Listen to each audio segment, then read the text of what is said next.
नमस्कार दोस्तों, आज का हमारा टॉपिक रहेगा हब जो कि एक नेटवर्किंग डिवाइस है, उसके लिए बारे में आज का हमारा पूरा टॉपिक है। ठीक है, ध्यान से देखिएगा। इसके अंदर हम हब और उसके टाइप्स के बारे में बात करेंगे। ठीक है, टाइम वेस्ट ना करते हुए हम अपना टॉपिक स्टार्ट करते हैं आज का। तो ये हमारा टॉपिक जो है वो है नेटवर्क डिवाइसेस के बारे में। कौन सा टॉपिक स्टार्ट हो रहा है आज से? हमारा नेटवर्क डिवाइसेस। ठीक है, एक बार सेटिंग कर लेते हैं। मैं अगर आपको मेरी क्लास अच्छी लगती है चैनल को प्लीज सब्सक्राइब कर दीजिएगा। इससे पहले ट्रांसमिशन मीडिया और ट्रांसमिशन मोड की क्लासेस अपलोड हो चुकी है। अगर आपने नहीं देखी है तो आप देख सकते हैं। ठीक है, तो चलिए स्टार्ट करते हैं। नेटवर्क डिवाइसेस क्या होते हैं? आप देखिए, network devices are also known as communication devices. ठीक है, येलो कलर भी सूट नहीं कर रहा है इस पर, है ना? तो दूसरा चेंज करके देखते हैं। ब्लू, हाँ ये ठीक है। तो देखिए, नेटवर्क डिवाइसेस को हम कम्युनिकेशन डिवाइसेस या डेटा कम्युनिकेशन नेटवर्क को ये फॉर्म करते हैं। ठीक है, other than the transmission device media में ये कहना चाह रहा है यहाँ पे कि हमने ट्रांसमिशन मीडिया देखे, लास्ट क्लास हमने देखी ट्रांसमिशन मीडिया। उसके केवल उन्हीं से ही नेटवर्क एस्टेब्लिश नहीं हो जाता, उनके अलावा भी हमें और भी डिवाइसेस की रिक्वायरमेंट होती है एक नेटवर्क बनाने के लिए। ठीक है, सिर्फ गाइडेड और अनगाइडेड मीडिया से काम नहीं चलता है भाई, हमें और भी चीजें चाहिए जिससे कि हमारा नेटवर्क बने, कंप्यूटर नेटवर्क एस्टेब्लिश हो। तो वही जो और डिवाइसेस है ना, वो हम यहाँ पे डिस्कस करेंगे वन बाय वन। बहुत सारे डिवाइसेस हमारे सिलेबस में भी मेंशन है, आपने देखे होंगे, हब, राउटर, स्विच, ब्रिज। तो आज का हमारा टॉपिक हब के बारे में ही है। आप देख सकते हैं यहाँ पे जो लिखा हुआ है, नेटवर्क डिवाइस और communication devices are the units that mediate data in a computer network and also called network equipments. मतलब क्या कहते हैं इनको? हम नेटवर्क इक्विपमेंट्स भी कहते हैं भाई। अब देखिए, हब बड़ा ही प्यारा सा छोटा सा मेरा टॉपिक है हमारा। अब देखते हैं हमारा हब क्या है। हब जैसे नाम से ही पता चल रहा है, हब जैसे आप खुद भी देखते होंगे कि मान लो कोई एक चीज है, क्या कहते हैं हम उनको, जैसे ड्राई फ्रूट्स है, हमारे यहाँ पे कुछ ना कुछ मिलते हैं, लेकिन उसके लिए एक ऐसी जगह भी है जहाँ पे वो ड्राई फ्रूट्स मतलब उगाते हैं, होते हैं, तो वो क्या हो गया? उसका हब हो गया। मतलब वो चीज वहां पर तो मिलेगी ही मिलेगी और बहुत सारी मिलेगी। तो इसी तरह हब क्या हो गया? हब भी उसी तरह से यूज होता है, मतलब कि सारी इंफॉर्मेशन, सारी जानकारी कहाँ पे रहती है, किसके थ्रू जाएगी, किसके थ्रू आएगी, वो क्या हो गया? हब हो गया भाई यहाँ पर। तो हब क्या है? एक कनेक्टिंग डिवाइस है। क्या है भाई? एक connecting device which connects multiple computers together to form a LAN. अब हब क्या बनाता है? LAN, local area network. आपने लैन, वैन, पैन, मैन के बारे में मैंने अच्छे से क्लास अपलोड की, आप देख सकते हैं। तो हब का यूज होता है लैन को बनाने में। ठीक है, अब लैन में कैसे बनाएंगे भाई? आपने देखा होगा लैन के अंदर भाई बहुत सारे मल्टीपल कंप्यूटर्स एक दूसरे के साथ जुड़े होते हैं। तो वो कैसे जुड़ेंगे, कैसे वो इंफॉर्मेशन ट्रांसफर करेंगे, वो हम इस डायग्राम से देखते हैं। हब है यहाँ पे, ये जो छोटे छोटे लिखे हुए हैं ना, ये है पोर्ट्स।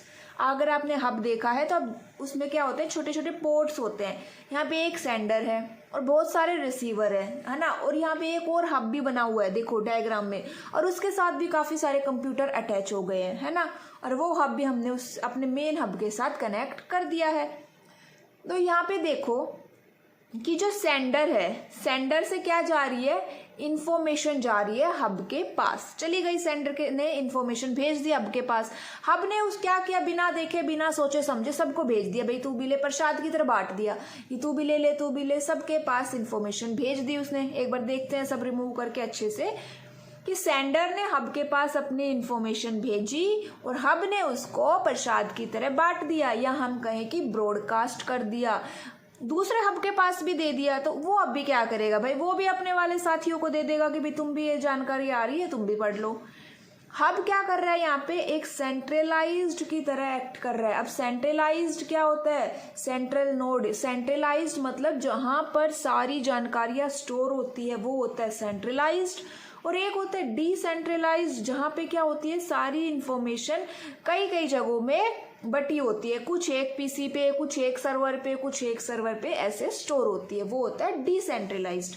तो हब क्या है यहाँ पे, सेंट्रलाइज्ड है।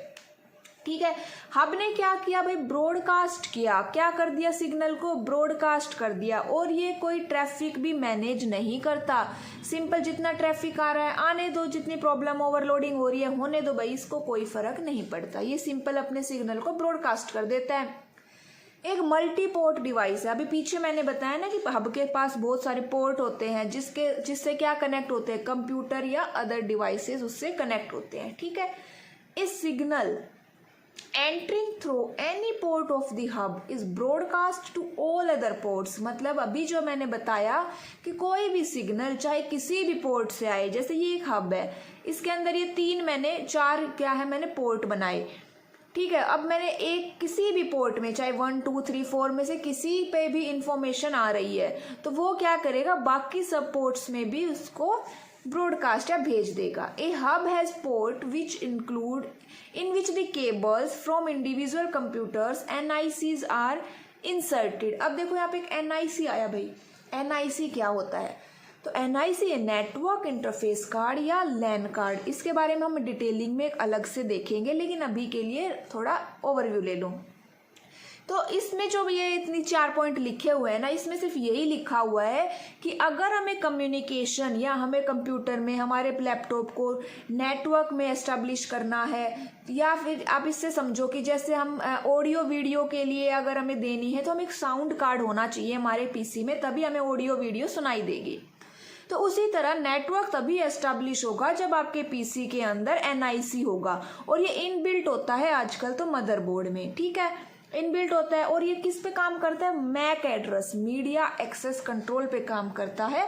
जब हम IP एड्रेस देखेंगे तब हम इसको बारे में भी पढ़ेंगे। ठीक है, तो NIC आपको समझ में आया कि नेटवर्क एस्टेब्लिश करने के लिए काम आता है, और ये हमारे मदरबोर्ड पे इनबिल्ट होता है, जरूरी होता है, जो कि मैक एड्रेस के ऊपर काम करता है। ठीक है, इतना आपको समझ में आ गया होगा। चलिए आगे देखिए, एक यहाँ पे है वायरलेस लैन। मतलब अभी जो NIC देखा वो तो इनबिल्ट है, अब वायरलेस भी आ गए आजकल, जो क्या करने के लिए पीसी लैपटॉप को कनेक्ट करने के काम आते हैं। अब यहाँ देखो, ईच कंप्यूटर NIC, जो NIC है वो किससे कनेक्ट होगा, हब से कनेक्ट होता है। यहाँ देखो, फिर all computers are connected together. अब ये पॉइंट क्या कहना चाह रहा है, इस एग्जाम्पल डायग्राम से देखो कि ये एक हब है और ये कुछ कंप्यूटर्स है। हर कंप्यूटर के पास उसका एक NIC होगा, और वो NIC के थ्रू किससे कनेक्ट है, हब के साथ। NIC हब के पोर्ट से कनेक्ट है। ठीक है, तो इनडायरेक्टली ये तीनों कंप्यूटर भी एक दूसरे से कनेक्ट हो गए और नेटवर्क एस्टेब्लिश हो रहा है। यहाँ पे इंफॉर्मेशन जो है किससे सेंड होती है, बाय NIC टू हब जाएगी। इतना आपको समझ में आ रहा है। ये वही देखो, फिर से मैं कह रही हूँ कि यहाँ पे जो हब है वो क्या कर देता है, इंफॉर्मेशन को ब्रॉडकास्ट कर देता है। ब्रॉडकास्ट का मतलब क्या, 1 to all, एक सेंडर बाकी जितने भी रिसीवर है सबके पास सेंड कर देगा। अब जिसके साथ वो इंफॉर्मेशन बिलोंग करती है वो रिसीवर उस इंफॉर्मेशन को अपने पास रख लेगा, बाकी सब उसको रिजेक्ट कर देंगे। तो ये मेन फंडा है हब का। अब देखो, जैसे बस टोपोलॉजी के अंदर भी अगर आपने देखा होगा कि जो सिग्नल है वो क्या करता है, उस केबल के ऊपर मूव करता है। तो जिस भी डिवाइस से वो सिग्नल रिलेट करता है वो उसको रख लेगा, बाकी सब डिस्कार्ड कर देते हैं।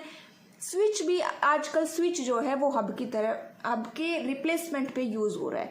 हब जो है वो फर्स्ट लेयर पे काम करता है, और फर्स्ट लेयर कौन सी है, फिजिकल लेयर, OSI मॉडल की फिजिकल लेयर के ऊपर हब काम करता है। ठीक है, हब जो है हाफ डुप्लेक्स पे काम करता है। अब हाफ डुप्लेक्स क्या होता है, तो मैंने लास्ट क्लास में ही आपको हाफ डुप्लेक्स, फुल डुप्लेक्स और सिंप्लेक्स के बारे में बताया है, आप देख सकते हैं। इसके अंदर कोलिजन की प्रॉब्लम आएगी। अब आप कहेंगे कि कोलिजन क्या होता है, तो नाम से ही देखो, ये जो इसके अंदर लिखा हुआ है वो ये बात ये कहना चाह रहा है कि मान लो 2 लोग हैं, मान लो मैं हूँ और आप हो, हम सेम रोड पे जा रहे हैं, ऑपोजिट साइड से आ रहे हैं, लेकिन तो हम ना तो आप चेंज करो अपने डायरेक्शन, ना मैं चेंज करूँ, तो एक्सीडेंट तो होगा ही ना, टक्कर तो लगेगी ही, कोलाइड तो करेंगे ही। वैसे ही यहाँ पे सिग्नल की बात हो रही होती है कि भाई दो डिवाइसेस नेटवर्क में कनेक्ट है साइमल्टेनियसली, तो उनके पैकेट तो कोलाइड करेंगे ही करेंगे, और ये प्रॉब्लम स्विच और राउटर के अंदर मिटिगेट या रिमूव या रिड्यूस हो सकती है, ठीक है। लेकिन उसके अंदर रिमूव नहीं हो सकती। यहाँ पे क्या है कि एक कोलिजन, मतलब कि पूरे नेटवर्क का कितना कोलिजन होगा, एक ही कोलिजन बनेगा, और जो स्विच राउटर्स में उनके सेपरेट सेपरेट बन जाएंगे, मतलब कि वो डिवाइड हो गया वो कोलिजन, अब बड़ा नहीं छोटा हो गया। All devices connected to a network hub share all available bandwidth equally। सबसे मेन बात ये है यहाँ पे कि जो बैंडविड्थ होती है ना, बैंडविड्थ वो कैसी शेयर होती है, इक्वली, बराबर मिलेगी भाई सभी को। लेकिन ये बात स्विच में नहीं होती। स्विच के अंदर क्या होता है, हर पोर्ट को एक डेडिकेटेड बैंडविड्थ मिलती है, कि मतलब उसको बता दिया स्टार्टिंग में कि ये तुम्हारी बैंडविड्थ है, इससे ऊपर नहीं जाओगे। हब स्टार टोपोलॉजी में यूज होता है।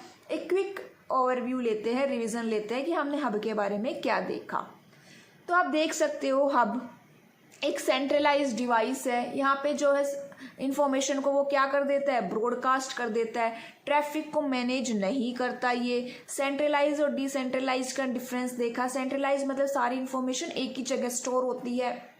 मल्टी पोर्ट डिवाइस है, इन्हीं पोर्ट से कंप्यूटर कनेक्ट होते हैं हमारे, ठीक है।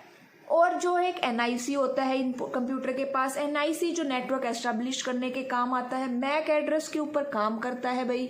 एक वायरलेस लैन कार्ड भी आ गए जो नेटवर्क एस्टेब्लिश करने में हेल्प करते हैं। एनआईसी के थ्रू ही हमारी इंफॉर्मेशन हब को जाएगी, ठीक है।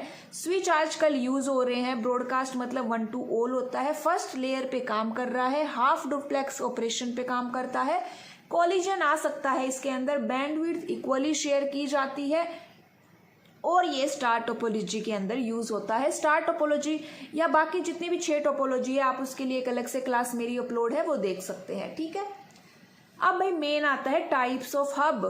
एक्टिव हब, हम यहाँ पे 3 टाइप्स के बारे में बात करेंगे।